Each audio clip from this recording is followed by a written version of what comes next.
Good morning, friends. This is Sri Harsha from Crazy Money Victory, and today is 11th of November. And let's see what happened yesterday, what is going to happen today, and how you need to actually be prepared for your trade. Let's look at that. And if you are not a part of my YouTube channel, go ahead and like this video, subscribe the channel, and hit the bell icon. So let's get started, guys. So let's get started. What happened yesterday? If you have seen, um, in fact. Trump has actually sued, especially put cases, and he's trying to challenge the election outcome. This was about to happen. This was not something which was new to the market. It is known to the market, and little bit of correction have come for that. As I said, it is not going to be any huge corrections. The shallow correction has come. Nasdaq, in fact, had corrected for the last 2 days. There's a little correction which has happened in the Nasdaq and S&P. Dow Jones has been quite resilient. So let's actually see how actually things have worked. If you have seen, whatever resistance it has taken, and in the gap which is there, it is trying to take a support. So now, very likely the S&P and Nasdaq will start taking support because the momentum is quite strong. I don't see any big challenge there, at least at this point of time. So market may head again on the higher node. It could be the same case in case of, in fact, the European markets were quite vigilant. They did not actually deteriorate much. It actually was strong itself. So overall, actually things okay. Now if I look at the futures, it is looking quite flattish kind of a way, especially in the US markets. So very likely it will take some support from here. And if I look at the Indian market, it looks like we are again starting with a gap. So yesterday we had actually started around 12,630 is where we have closed, and the future suggests we will start somewhere around 12,700 range.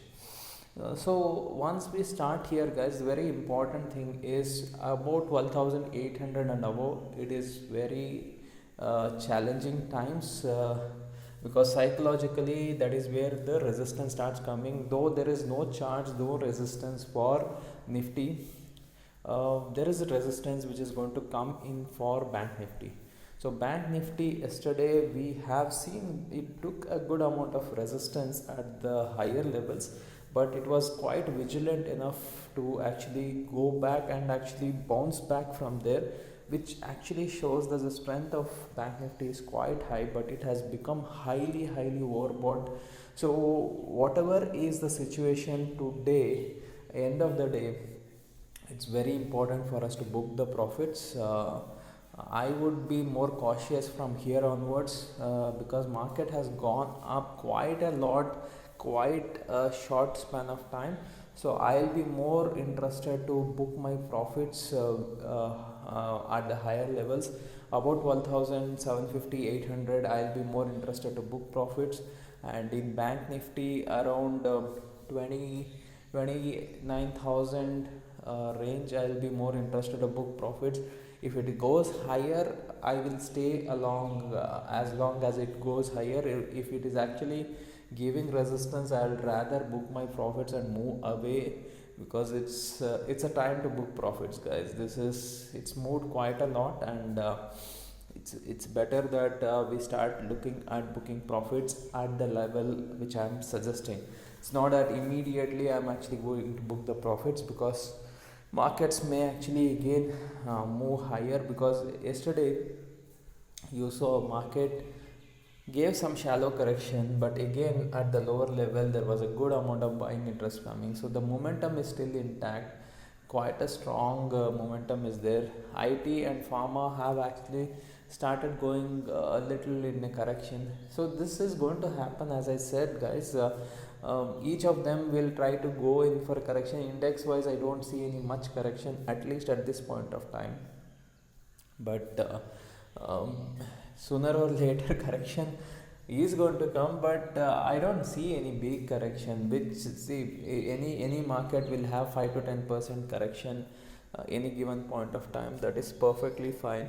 and individual stocks may correct some 20% from their peak, 20-30% from their peak. It's quite okay for it to correct, and whenever it happens, you need to be quite uh, uh, waiting for that kind of an opportunity and go ahead and take it. It doesn't matter, guys. From there it will again move higher, like for example what happened with Reliance will again now, once it starts moving higher from the previous highs, it will actually touch much bigger highs. So you should actually not get bothered too much, because this is a bull market, and every lower levels you need to keep looking at adding more and more stocks, whichever is the ones which you want to keep it in the portfolio. And gold, silver are again in a range, as I said. Now as the range, as the stock market goes keep on moving higher and higher, it is going to be a challenge for gold and silver. Demand has not actually reduced so much as per the charts, but in the ground reality, because of the COVID, there is a little dip which has happened in the domestic market. We have seen that. So fundamentally there is a challenge for gold, silver, and if stock markets is going to be quite strong, it is not going to be that good for it. So let's see how things are going to go. Until unless it is going to be in the range, it may still be in the range, but once it breaks the range, at least the pre-COVID level is what I am actually looking for, and after that it all depends on the demand which is going to pick up after that. So that's what we are looking. And crude oil, mainly because the markets are going higher, they are trying to take some strength. Sooner or later they are going to lose that strength, and that will actually lead it to a bigger sell off.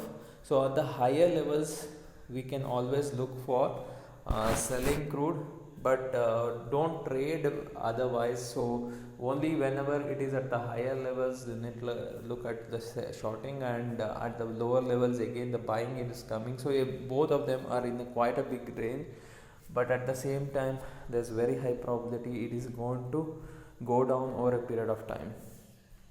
So guys, this is what I want to tell you at this point of time. As long as futures actually turn positive, then actually this will be good. Looking at the way the structure of the market is, it will try to take support, and futures may try to turn positive, especially the US futures, because that's what will lead the entire thing. And it turns positive and starts actually giving momentum, we may actually head quite a strong, but be careful at the higher levels, because profit booking is bound to come any point of time, and it's better that you trail your stop losses. And today at any given point of time, I'd rather like to exit as long as Nifty is going to head towards 12,800, I will start booking profits. And Bank Nifty has become extremely overbought. So if it goes, if the market is going to trend, and if it is going to continue, as long as it trends, I will rather like to continue.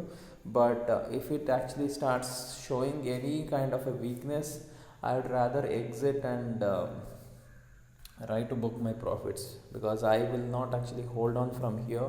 I'll be more cautious from here onwards. So that's what actually I need to tell you guys. Thank you for actually watching my channel. If you have liked this video, just click on the like button, hit on the bell icon, and subscribe the channel. Share with all your friends. If you are not a part of my Telegram channel, go and search for Crazy Money With Sri and join the channel. Thank you guys. Have a great and prosperous life.